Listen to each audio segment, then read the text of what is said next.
এবং গৌরব জানাবো যে আজকের এই মাহফিলে আমরা সকলে এসে উপস্থিত করি এবং আমাদের নাজাতের একটা জরিয়া এবং উসিলা হিসেবে গ্রহণ করব। আল্লাহ তাআলা আমাদেরকে তৌফিক দান।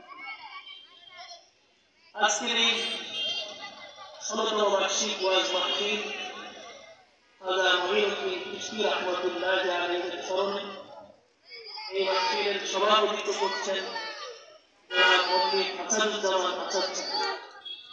আমার খুবই শ্রদ্ধাভাজন পিতৃ সমতুল্য ব্যক্তিত্ব, আমাকে খুব মহাব্বত করে।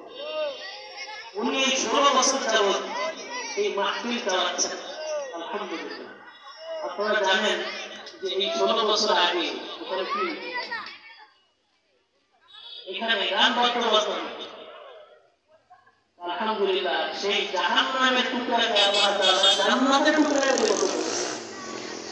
যখন ওই সময় জাহান্নামের টুকরা ছিল তখন আমরা খুব বেশি পরিমাণে আমি নিজেও দেখেছি ছোটবেলায় এখানে যখন মেলা হইতো সেই মেলার মধ্যে অনেক নারী পুরুষ যুবক যুবতী তাদের বিরাট মেলা পেত।